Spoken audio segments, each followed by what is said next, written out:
Sir ਸ਼ਹਿਰ ਨੂੰ ਕਿਹੜੀ ਜਗ੍ਹਾ ਦੇ ਹੋ? ਚੀਚਾ ਵਤਨੀ ਸ਼ਹਿਰ ਦਾ। ਚੀਚਾ ਵਤਨੀ ਸ਼ਹਿਰ ਦੇ ਜੀ। ਕੀ ਨਾਮ ਹੈ ਤੁਹਾਡਾ ਜੀ? ਸਲਮਾਨ। ਸਲਮਾਨ ਵਲਦ ਜਮੀਲ। ਜਮੀਲ।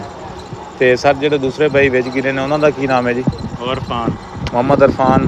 ਵਲਦੀਅਤ? ਉਹਨਾਂ ਦੀ ਵਲੀਅਤ ਨਹੀਂ ਪਤਾ। ਉਹ ਵੀ ਚੀਚਾ ਵਤਨੀ ਸ਼ਹਿਰ ਦੇ ਨੇ ਜੀ? ਉਹ ਅੱਗੇ ਪਿੰਡ ਦੇ ਸੀ।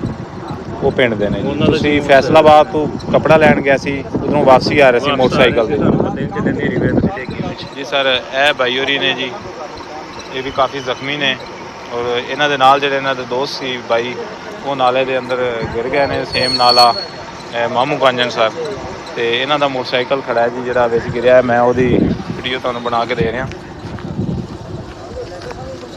यार अंदरू ना कोई छोटी चाह दे दे, चाह मार गया तो सही।